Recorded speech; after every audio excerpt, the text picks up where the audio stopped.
बहुत दिनों बाद फिर से खेसारी लाल और चांदनी सिंह की जोड़ी बवाल करने आ रही है वापस। जी हाँ, बहुत बड़ा गाना और काफी अलग अनोखा गाना हमारे बीच आने वाला है। हल्के हल्के लोड डी।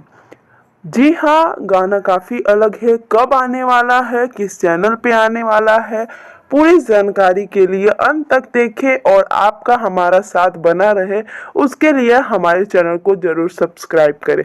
खेसारी लाल और चांदनी सिंह के गाने का टीजर आ चुका है अन्नपूर्णा फिल्म्स पे, तो आप उसे जाकर प्यार जरूर दें और कल सुबह ये गाना हमारे बीच आ जाएगा।